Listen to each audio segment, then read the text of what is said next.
Is FTX out to steal your money a second time? They want to pause the Bitcoin price. So every dollar you have in the FTX claim, they want to give you about 30 cents. Does this sound fair? What's going to happen? The customers are pissed. The investors, though, that's another story. Time to go around the blockchain.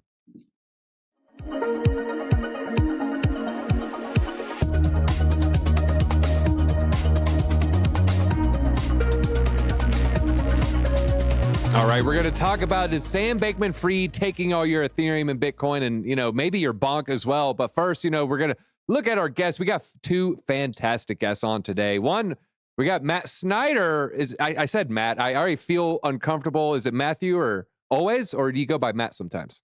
I go by Matt and Matthew. It's totally fine. I just am happy to be in a better lit place today that hopefully doesn't bother your eyes too much. So happy to be here. You know what? I'm healing.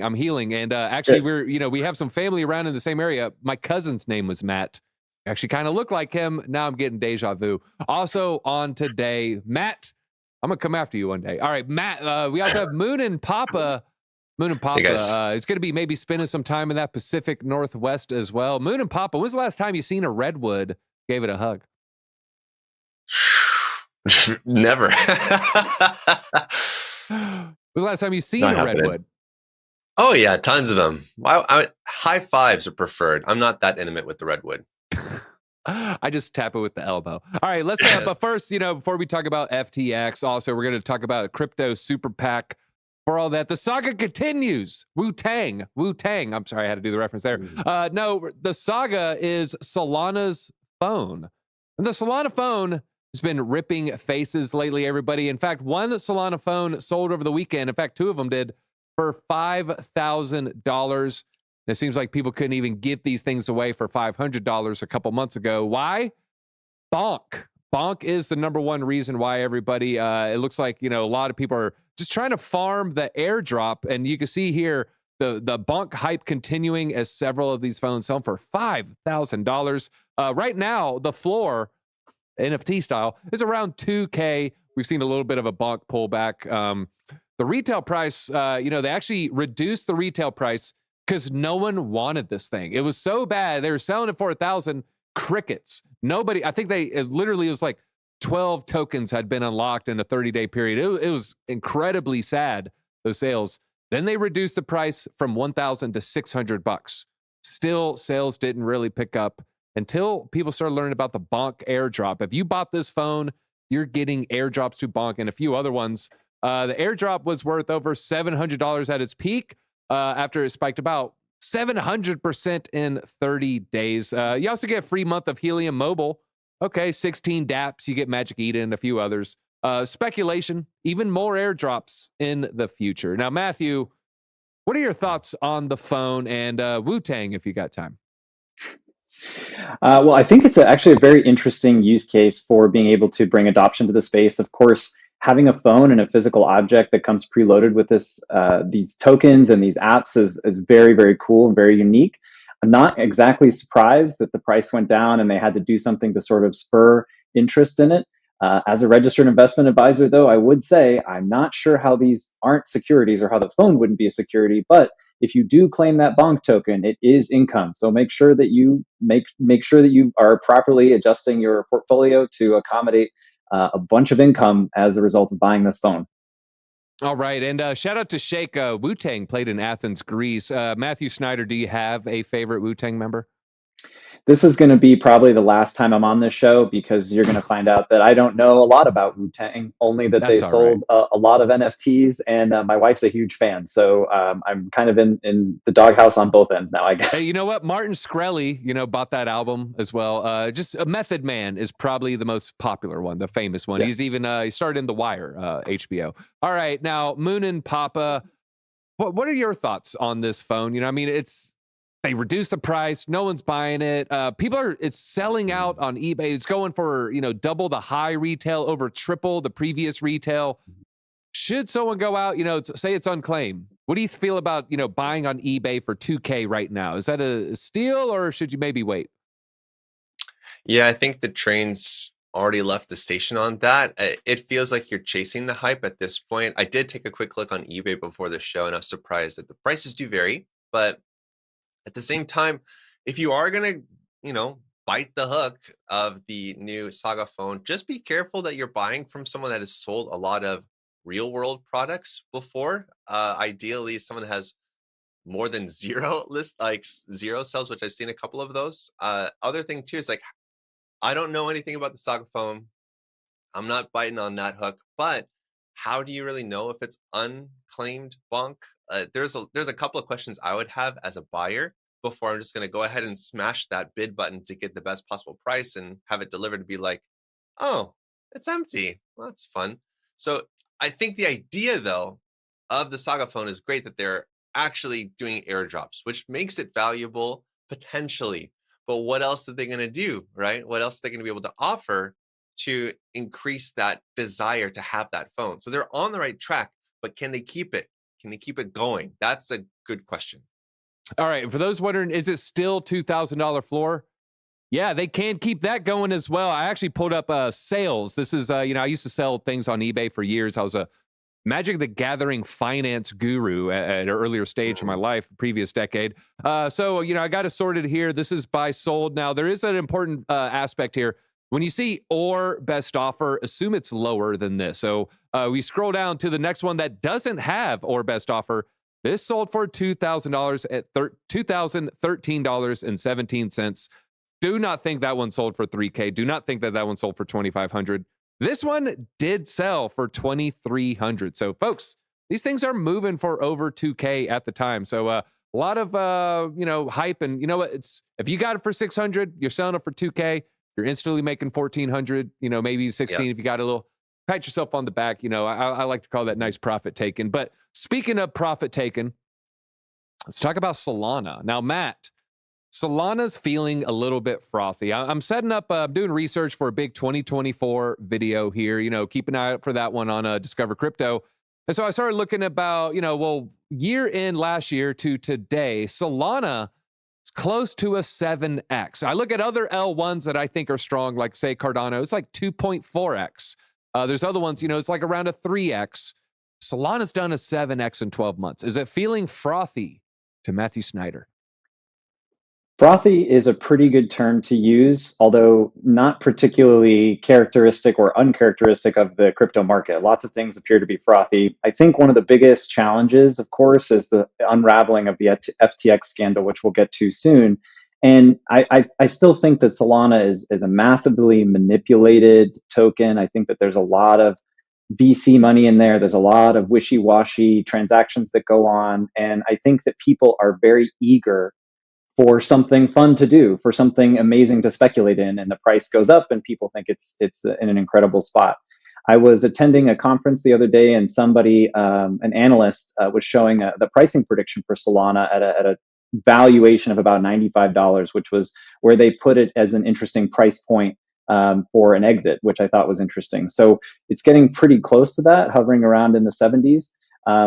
It does feel a bit frothy to me. I got to wait and see how the market shakes out. Unfortunately, it is going to be something that I have to dip into 2024 in the portfolio. I just can't see a well-rounded portfolio without it.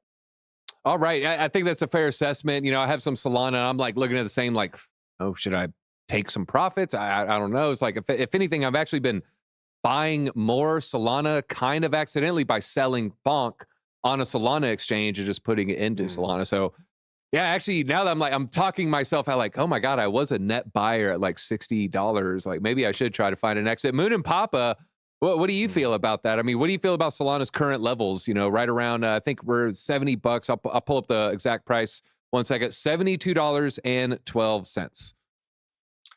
Oh, wait. Well, 74. It's pumping, baby. It's pumping. The reality is that we're in a very exciting time for trading crypto. We have been ever since about October, when, thank God for that Cointelegraph intern, right? Seriously, someone needs to hire that person instead of making him an intern. But Solana, even though it is overbought, in my opinion, even though it is frothy, even though it is raging, could it go higher? Yeah. Could it go to $95? Yeah, it's only like, what, $20 or so higher than the current price. Could it go higher than that? Yes, it could. I think a lot of people forget that crypto is different than other markets, which is why I love trading it, which is why I love investing in it, because the markets are so emotional, so irrational, that we can get some massive gains. You said like a 7x this year. When we get a real push next year, when Bitcoin starts to go crazy after the halving, which is what I'm expecting, we could see Solana go up still higher. So yes, you should be taking profits on the move up. If you've rotated into Bonk and then back and forth, whatever, consider taking some off the table. I've done that with a couple of positions that are over 100%, and just let the rest ride. There's nothing wrong with that. Let it ride, baby. Let it ride. All right. Well, yeah, it'll be interesting to see where it goes, compared to the multiples, from this end to 12 months from now. What's Avalanche going to do as far as multiples? What's Solana going to do? What's Cardano going to do? What's Bitcoin and what's Ethereum? What about your favorite super low market cap meme coin, everybody? What's the flying avocado cat? Who knows what these things are going to do? But all right, let's talk. That was financial. No, I'm just kidding. All right, let's talk about a super PAC, everybody. Crypto super PAC. This is something I've been talking about since I started working here almost 3 years ago, a few months away from 3 years ago. And that's crypto needs to bribe politicians more, everybody. If I could share this headline here, Crypto Titans, bribe is the wrong word, launch 2024 election play with $78 million super PAC spend. I have some of the big names here, big names. Andreessen Horowitz is in there. Coinbase is in there. Both the Winklevi. I guess it'd be weird if only one of them did it. ARK Invest, Kathy Woods, Ripple Labs is involved. So, folks, when we say this is the biggest American names in crypto, this is literally the biggest American names. I think we get Michael Saylor, and then we have all the Thanos stones at that point there. But it's called Fair Shake. The super PAC is called Fair Shake. I guess, hey, so crypto can get a fair shake. Also, if you've ever been to a crypto conference, it's like the worst handshakes in the world. So maybe it's called that. But they've already spent money. They've spent over $1 million. They have they've risen 78 million, barely spent over $1 million on television ads backing House candidates who are crypto friendly already. Let's see. We have a Coinbase analyst talking about this. This is demonstrating a very serious commitment from the crypto industry to engage in the 2024 elections. Matt Snider, will crypto have any role in the 2024 elections? Depending on who the candidates are and who the running mates are, I have to believe that in some case, yes. One of the reasons why it should be is because our political candidates might be able to recognize that crypto folks and this whole community are very, very focused on having Web3 cryptocurrencies, blockchain technology be adopted. So for many people and many voters, they are a one issue voter. And many people in the crypto space might have that be the one issue that matters most to them. So I think it will play an interesting role this year. Do I think it's going to be a really, really big factor? Probably not. But I think $78 million is a drop in the bucket compared to what tobacco lobbyists pay and gun makers pay and all those other sort of, I want to call them terrible companies or terrible sort of sectors. But yeah, kind of. Yeah, Raytheon will spend that just on Nikki Haley, probably. Right. She'll just get that from them alone. Moonin Papa, he brings up a good point. There's a drop in the bucket here. Is this the right strategy? Is this a waste of 78 million or maybe a step in the right direction? Well, I think it all depends on who you're marketing to. I think crypto is very skilled at marketing. Elizabeth Warren. When you think about marketing to the right people, the right audience, crypto's done a really good job, but do they know who their target audience is for these campaigns? Television ads to me seem like a bad move. Personally, I would go more towards the internet. I would go more towards X, towards Instagram ads, things like that. Like the ads that Coinbase has done so far on X have been fantastic, but those aren't necessarily political ads. They're just promotional ads. But getting ads like that provide a real world problem about the financial state of the United States to show how crypto can benefit not just the country, but individual households. I think the messaging has to be really clear and sent to the right people. You can get a lot out of $78 million in the right way. But if you're just kind of going, here, give it to this company that's done traditional ad marketing for other political, PACs, it might fall flat. So I think that there has to be a little bit more behind this push to make it happen. And that involves every one of you that are passionate about crypto and that can vote in the United States. If you have an issue that's really important to you, vote, do something about it. Don't just stay passively on the sidelines. Look into the candidates, figure out who's a good match for you and who has values that align with yours and that are passionate about what you're passionate about. So I think we have to do a bit of, we have to do a bit of a grassroots campaign, I think. No, I would agree. 2024, are you going to mail in a ballot? Yeah, I have to. Well, I wish every American citizen, had that, passion. I have to. I feel like most people are like, will it even get counted? Will it be in that weird room with unfolded ballots with perfectly circled? Yeah, who knows what's happening, folks? I don't know.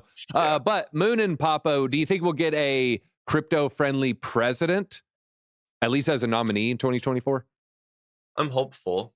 Yeah, I think so. I think we have a couple of people that are passionate about it. But so Trump is passionate with his recent NFT drop. Would you say Trump was in that passionate category?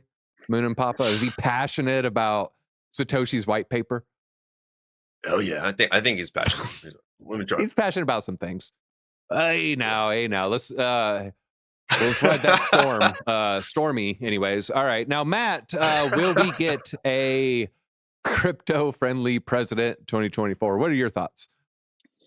I think that you could probably say with pretty good, guessing that we would probably have somebody who's crypto friendly. I do want to say really quickly, as somebody who used to work for a technology lobbying association, one thing that's important to remember is this money doesn't just go to ads and funding for marketing. It also goes to paying policymakers and other lobbyists to help influence legislation in the market and in Congress. So that money can be put to good use if we're able to grease the wheels of justice and government, so to speak, in a way that allows us to at least get some regulation and guidelines and guardrails about what we're actually doing in the space. Your previous, you don't have to give too many details. Can you share some light, shed some light on, what were you lobbying for, particularly in the past?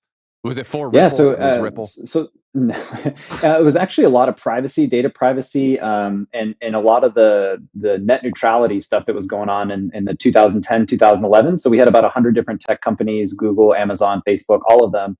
And we went on their behalf and sort of engaged with lobbyists and lawmakers to help them see the light that we wanted them to see with all the money that they would pay. All right. And speaking of privacy, meanwhile, we're just passing the House another bill that strips all powers, where now we have, fully open warrantless searching. Although, how difficult is it really to get a warrant if you really want one, if you're FBI? But anyways, let's talk about FTX. Now it's time for the headline here. Sam Bankman-Fried can't stop stealing your crypto. Now they're trying to pause and put the price on hold to, let me check my notes here, November 11th, 2022. Just for reference, folks, this isn't an exact year. This is going to be closer to 11 months back. This is just a 1-year chart. They want to give you, this is the price we'll give it to you at. Meanwhile, they ride it up for 12 months. They're literally selling it, right? They're selling Bitcoin at these prices, selling Solana at these inflated prices. Solana's done a 7x. So they sell it at a 5x, 6x, 7x, and then they get those funds and give you the 1x. They give you the price that was frozen in time, November 11, 2022. So, this is a proposal aiming at, but this will get your settled claim in cash, a lot more quickly is what they're saying here. If we just go by the fiat value at the time. It's a lot of details here. And honestly, you can argue both sides. If the price went down, people would be arguing for, well, no, I had $20,000 in there. Don't give me the Bitcoin that's worth less now. So really, it's a kind of a complicated issue here. Now, Matt, you are the judge. What seems fair to you? I hate that word fair. I don't think anyone should really ever use it, but what seems fair to you? So this is a great question, and I'm really happy it came up, because in the traditional bankruptcy world, they have what they call the waterfall, which means that you have the creditors who are secured creditors get paid out first, and typically the shareholders get paid out last of any of the assets left of a company or an organization. And most of the time, it's zero. So the people who are saying, but I'm only getting pennies on the dollar or cents on the dollar, congratulations, you're getting something back. That's what I have to say as a judge. Congratulations, you're getting something back. Because if the price went down, I probably wouldn't be able to give you anything. So yeah, I held on to it for a little bit of time. We did a bunch of due diligence and paperwork. It cost a ton of money. We're going to make a little bit of a bag and then give everybody some of the leftovers. All right. Well, speaking of leftovers, there was some crypto left over that they got rid of. I'll show you the screen here. Thanks for setting me up. I'll give you that $20 for ending that sentence with that word. Yesterday, FTX sold $240 million worth of crypto. That's stated in the FTX bankruptcy crypto asset liquidation data. This month, they've sold approximately $500 million worth. And I see some Solana fans in the chat. I don't have any issue with Solana. I guess more of my issue was it just experienced a 7x. There might be other strong L1s that might outcompete it in the multiple race moving forward. I am bullish on Solana. Like I said, I market bought a week ago, 2 weeks ago. Clearly, I do like the chain here. Now, Moonin Papa, I mean, what are your thoughts of this? I mean, it kind of makes sense. Hey, I gave you a Bitcoin. I want a Bitcoin. But then, bankruptcy judge, they're not going to freeze assets and, list all the altcoins. And, you have liquidity pool tokens on Uniswap. They're just going to do a snapshot of fiat. I mean, is it wrong what they're doing here? I mean, what are your thoughts? We just talked about the need for legislation and for the judicial system to understand crypto better. I think the judicial system is approaching this from a fiat standpoint. So why would they want to settle in crypto? That makes no sense. You bought probably with dollars, you entered with dollars, some people, but you're trading for the dollar amount. So that's what you're going to get back. You're going to get back a losing currency. Second of all, I also find it interesting that as this is all unfolding, that just keeps getting dragged out more and more. Creditors and investors are going to continue to be upset no matter what happens. And I really do feel badly for everybody that has lost money through FTX. Unfortunately, I think it's kind of a you get what you get and you don't get upset kind of thing. Unfortunately, I think Matt has a good point in there. I would love for people to get back what they put into it, but there are also lots of cryptocurrency exchanges that go bankrupt and just go bye-bye. Cryptopia, Quadriga CX. There are tons of these different exchanges that just go under and that's it. So unfortunately, it's kind of one of those things where they're trying to liquidate assets. They're trying to do things to help investors, but it's unfortunately, there's still a business at the end of the day. Not a very good business at all. So thanks a lot, Caroline. Hey, Caroline. Hey, I blame the polycule more than Caroline herself specifically there. Now, Matt, you said, I think you were quoting Chili from Left Eye, not the restaurant known for baby back ribs, the R&B singer. You said, don't go chasing waterfalls or something to that effect here. I mean, what are... There's a lot of waterfalls, with crypto token unlocks with FTX. There's, I see people keep bringing up Solana, the VC angle here. Well, FTX has Solana that will be unlocked 2027, 2028. I imagine that's going to create friction with any kind of settlement. One side, no, we got to pause it because of this reason, or no, we got to rush it because of that reason. Meanwhile, people trying to trade pennies on the dollar. Hey, I'll buy your claim. Seems to be a whole lot of complication. It seems like a whole lot of legal hurdles.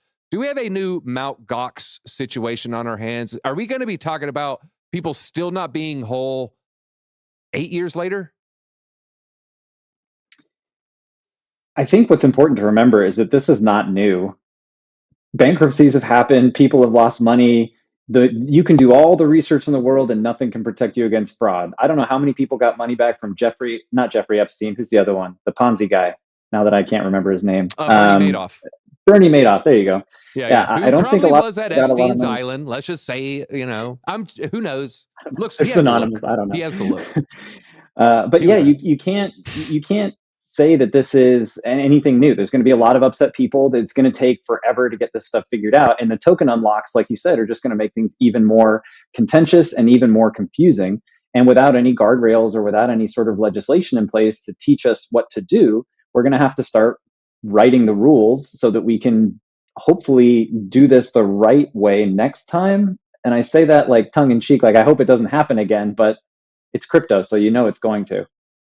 Yeah, and it's like you said, it's crypto. There's going to be people fighting, and I said this about, I think Kathy Wood, something about crypto evokes much more emotion versus a not Best Buy, Circuit City. I don't think Circuit City bankruptcy claim had all this drama associated with it, but something about whenever you involve crypto, all of a sudden, you know, that they have to ratchet up the tension to 11 there, everybody. Now, Moonin Papa, I'll let you wrap it up here. What are your thoughts with the situation as far as people being made whole?